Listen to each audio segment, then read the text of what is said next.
다 같이 신앙 고백 드리겠습니다. 나는 전능하신 아버지 하나님, 천지의 창조주를 믿습니다. 나는 그의 유일하신 아들, 우리 주 예수 그리스도를 믿습니다.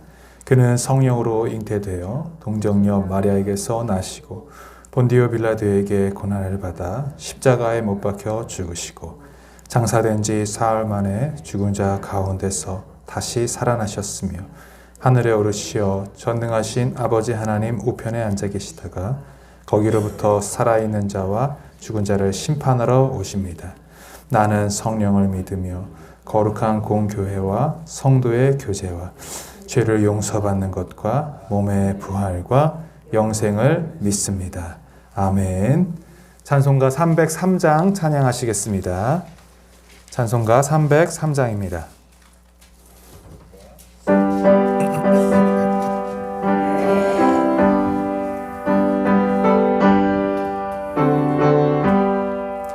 날 위하여 십자가에 중한 고통 받으사 대신 죽은 주 예수의 사랑하신 예여 보배로운 피를 흘려 영영 죽은 죄에서 구속함을 받은 우리 어찌 찬양 안 할까.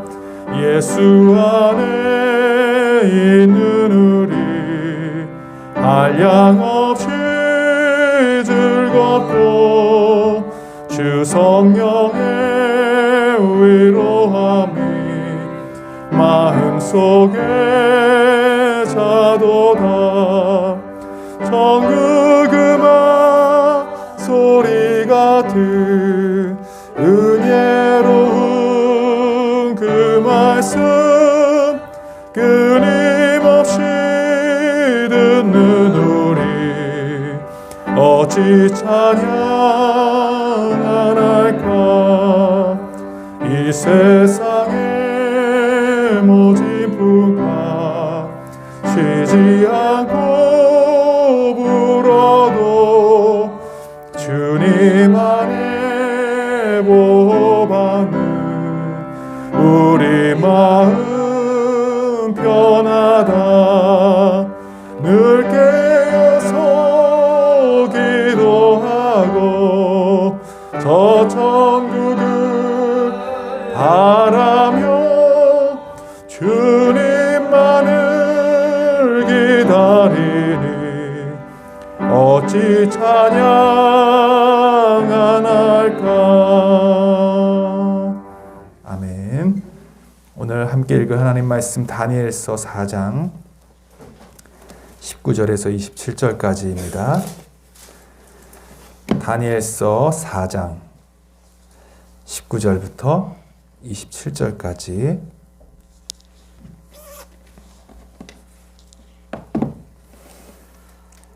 찾은 줄 알고 제가 먼저 한 절 읽고 함께 교독하시겠습니다.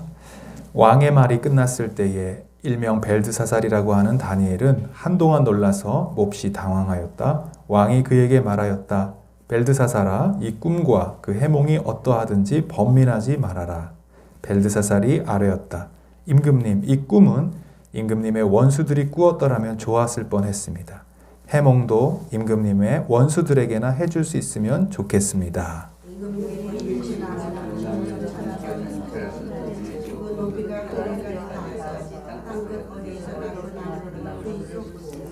그 잎이 무성하여 아름답고 그 열매가 아주 많아서 온 세상 피조물의 먹거리가 되었고 그 나무 아래서 들짐승이 쉬었으며 그 가지에는 하늘의 새들이 깃들었다고 하셨습니다. 임금님이 그나마 바로 임금님이십니다. 임금님은 강대히 쉬었습니다. 임금님이 강대하게 하고 임금님이 땅까지 이르렀습니다. 임금님이 보시니 거룩한 감시자가 하늘로부터 내려와서 이렇게 말하였습니다. 이 나무를 베어 없애되 다만 뿌리의 그루터기는 땅에 남겨두고 쇠줄과 놋줄로 동여서 들풀 속에 버려두고 하늘에서 내리는 이슬에 젖게 하고 들짐승과 함께 어울리게 하여라. 이렇게 7대를 지내도록 하여라.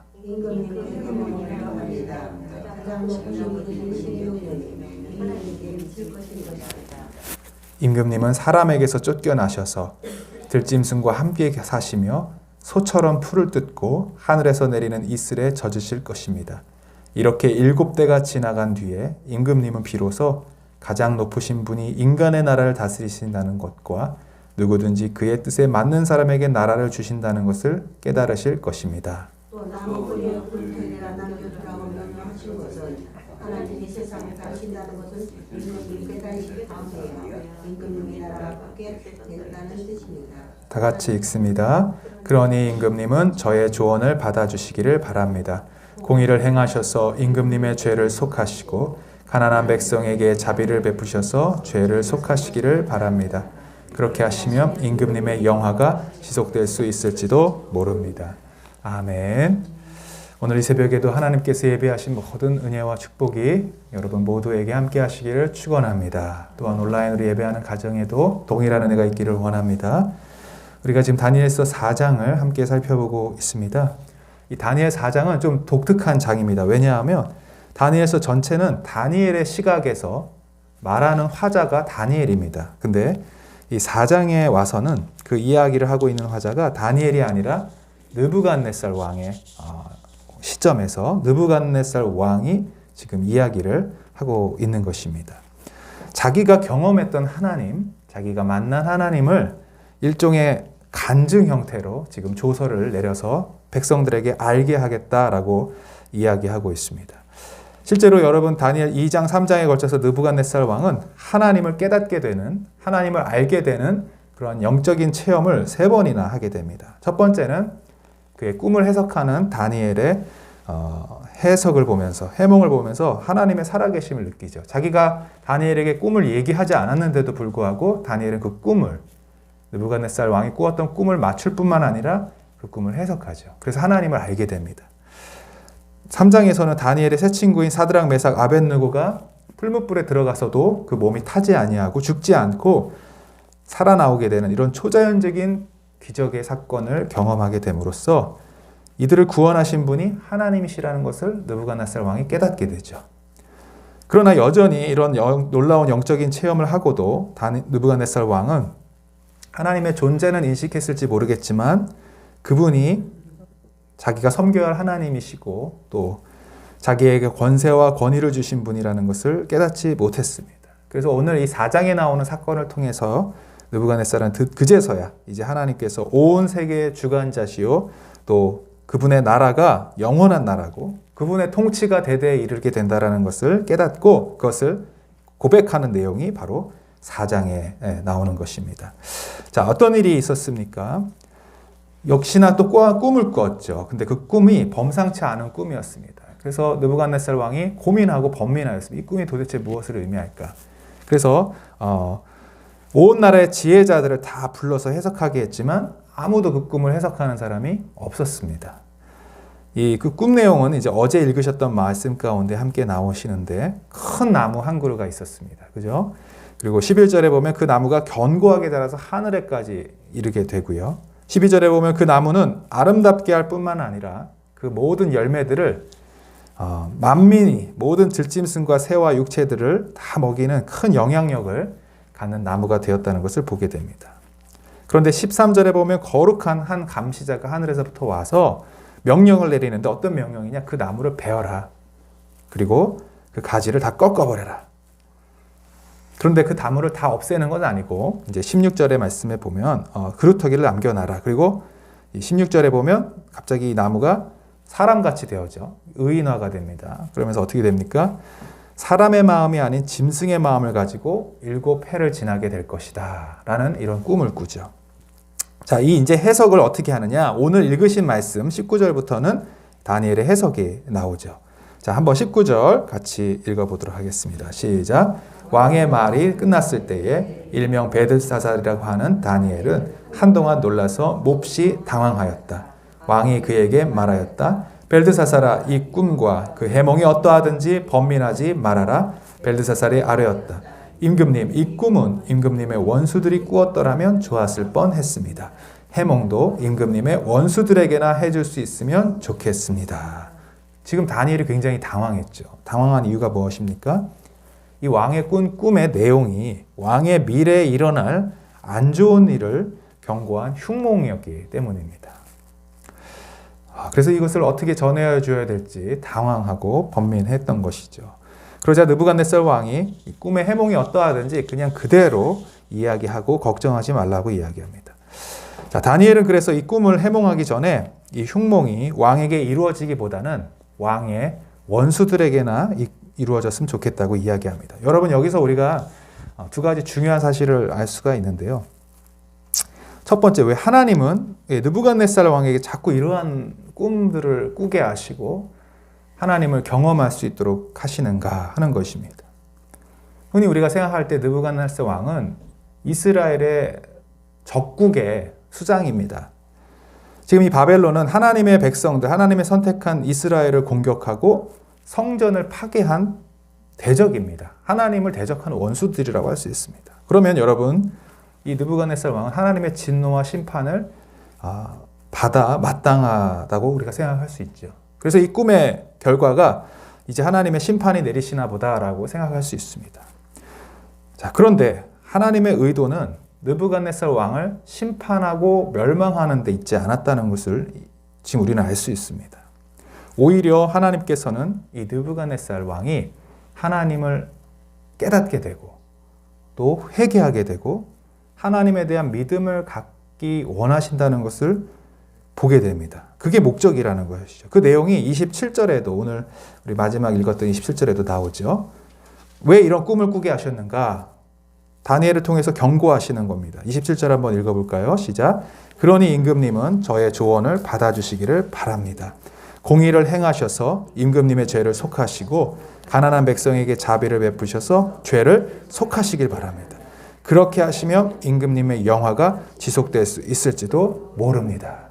그러니까 하나님의 의도는 이 느부갓네살 왕이 죄를 회개하고 돌아오기를 원하신다는 거죠. 하나님을 깨닫기를 원하시고 또 그가 계속해서 그 영화를 지속하기를 원하는 것을 다니엘을 통해서 경고하시면서 이야기하는 것입니다. 이 말씀을 통해 우리가 알 수 있는 것이 무엇입니까, 여러분? 하나님의 사랑과 인내하심이 우리가 생각하는 것보다 훨씬 더 크다는 것입니다.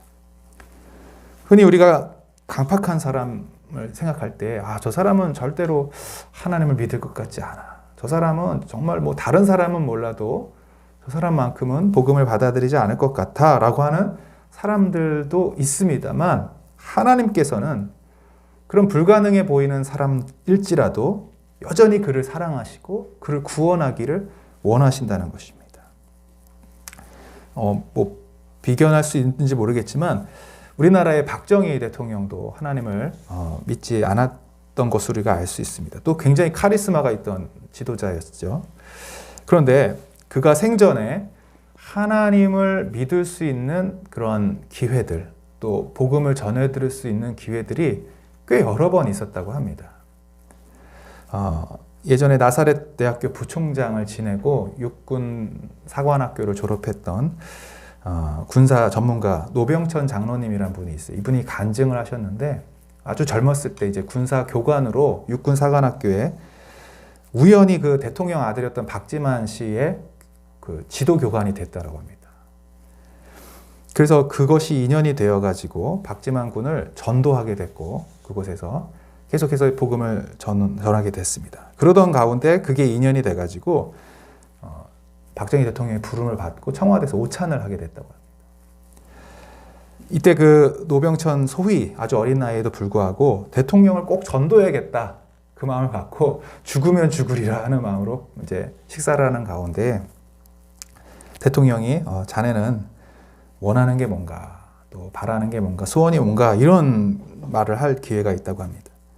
그때 이분이 어쩌면 이제 굉장히 위험할 수도 있는데 이렇게 얘기했다고 합니다. 대통령 각하 꼭 예수님을 믿으셔야 됩니다. 우리가 죽으면 우리의 인생이 무슨 의미가 있겠습니까? 꼭 예수님을 믿고 영생을 얻으셔야 됩니다. 라는 얘기를 했다는 거예요. 근데 그 순간 얼마나 분위기가 싸해졌는지 아무 말도 안 하고 그 이야기를 듣더랍니다. 그럼에도 불구하고 계속 이제 그 복음을 좀 설명하고 언제까지 이렇게 대통령만 하실 수는 없습니다. 세상의 명예와 권력은 바람에 나는 겨와 같습니다. 꼭 예수님을 믿고 영생을 얻으셔야 됩니다. 이렇게 복음을 전했다는 거예요. 그 짧은 순간에. 그런데 놀랍게도 이 대통령이 상상할 수 없는 반응을 보였습니다. 박 대통령이 이렇게 말했다고 합니다. 그래, 지금은 좀 곤란하고 내가 대통령이 끝나면 꼭 교회 나가도록 약속하겠다라고 얘기한 거랍니다.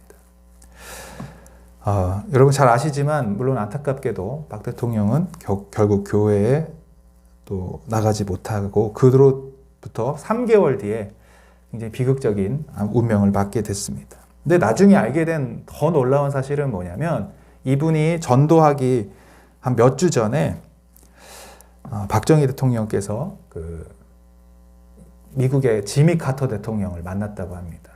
그래서 그 사이에 그 환담하는 과정 속에서 카터 대통령이 성경책을 주면서 예수님을 전해준 겁니다. 복음을 전해주고 예수님 믿으라고, 하나님을 믿으라고.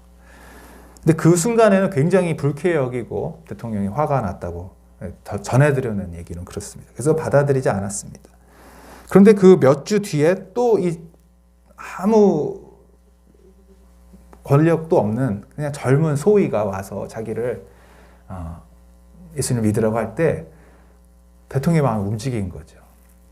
하나님께서 계속해서 연속적으로 그에게 깨닫게 하시고 복음을 듣게 하시고 마음을 움직일 수 있는 기회를 주신 겁니다. 근데 안타깝게도 교회에 곧 나가겠다고 반응은 했지만 그것을 실천하지 못했던 것입니다. 여러분, 그러나 우리가 이것을 알 수 있습니다. 하나님께서 그 어떤 누구라 할지라도 그에게 계속해서 복음을 듣게 하시고 예수님을 알게 하시고 또 구원을 얻을 수 있는 기회들을 계속해서 주시고 계신다는 것입니다. 그가 어떠한 지도자일지라도 그가 어떠한 사람일까 상관없이 하나님께서는 구원하시기를 작정하시고 또 진리에 이르기를 원하신다는 것입니다. 그래서 우리가 우리의 생각대로 사람들을 제한하거나 하나님의 구원의 역사를 제한하면 안 되는 것입니다.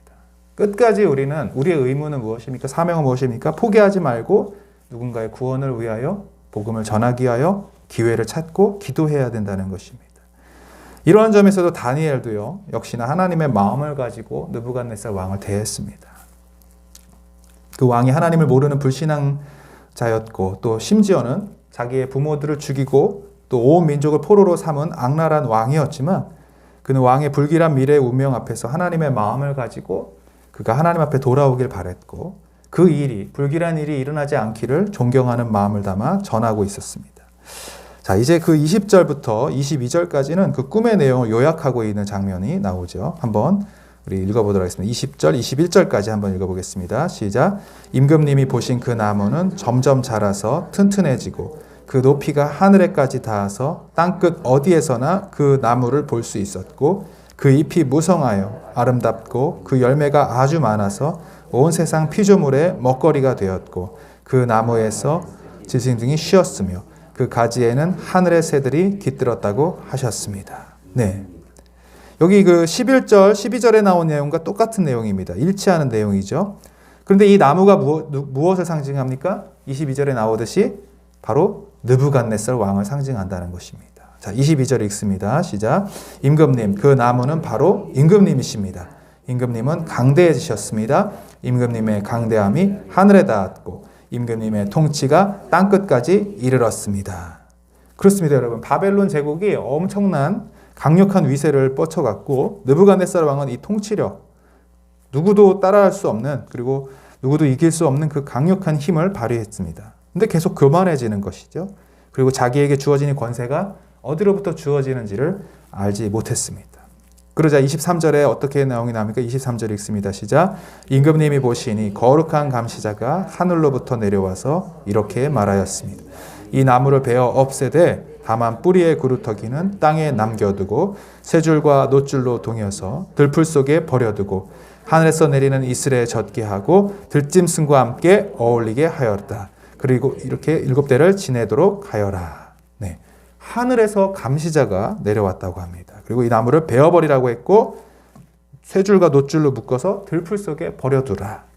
그리고 이슬에 젖게 하고 들짐승과 함께 7년을 지나도록 하라는 것입니다. 이게 무슨 뜻이냐면 바로 그 뒤에 나오는 이제 꿈 해몽을 우리 한번 이제 바로 보겠습니다. 24절, 25절 시작. 임금님, 그 해몽은 이러합니다. 가장 높으신 분이 내리신 명령이 임금님께 미칠 것입니다. 임금님은 사람에게서 쫓겨나셔서 들짐승과 함께 사시며 소처럼 풀을 뜯고 하늘에서 내리는 이슬에 젖으실 것입니다. 이렇게 7대가 지나간 뒤에 임금님은 비로소 가장 높으신 분이 인간의 나라를 다스리신다는 것과 누구든지 그의 뜻에 맞는 사람에게 나라를 주신다는 것을 깨달으실 것입니다. 네. 무슨 일이 일어났습니까? 앞서 이제 16절을 보시면 그의 마음이 변해서 사람의 마음과 같지 않고 짐승의 마음을 가지고 7대를 지날 것이다 라는 말씀이 또 나옵니다. 이게 무엇입니까? 사람의 마음, 동물의 마음, 짐승의 마음. 이 사람이 짐승과 다른 점은 이성이 있는 것인데 이 왕이 어떠한 계기에 이성을 잃어버리고 마치 짐승들처럼 본능에 따라 살아가는 사람처럼 된다는 것입니다. 요즘 말로 말하면 정신 이상 현상이 이 왕에게 나타난 것입니다.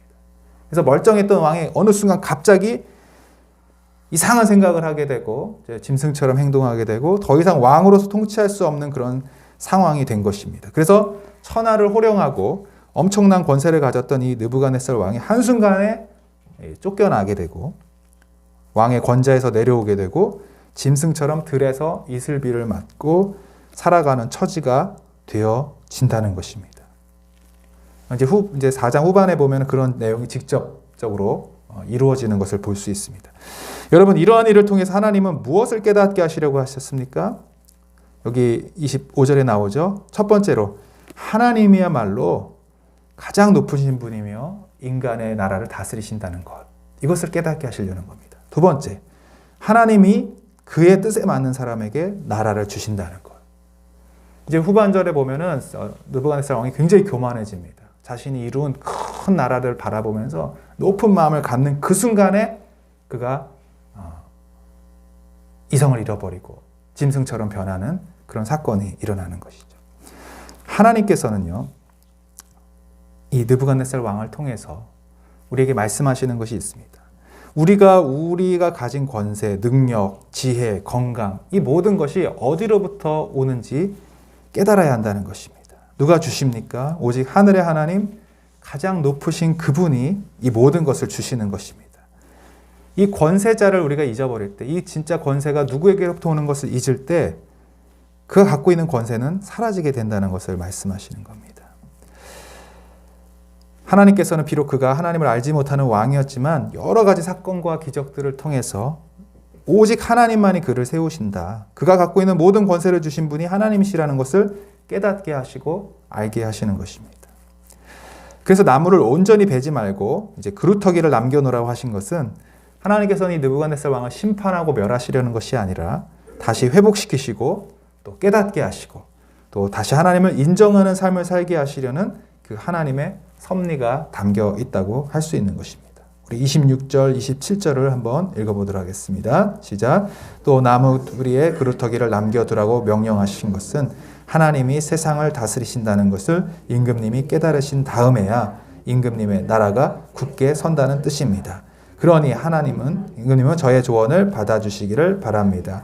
공의를 행하셔서 임금님의 죄를 속하시고 가난한 백성에게 자비를 베푸셔서 죄를 속하시기 바랍니다. 그렇게 하시면 임금님의 영화가 지속될 수 있을지도 모릅니다. 아멘. 그렇습니다. 여러분, 다니엘을 통해 꿈으로 경고하시고 이 일들을 알게 하셨지만 결과적으로는 이 일들은 결국 일어나게 되었죠. 그러나 하나님께서는 이 일을 통해서 느부갓네살 왕이 하나님을 인정하게 되는 신앙을 그리고 믿음을 갖게 되게 하셨습니다.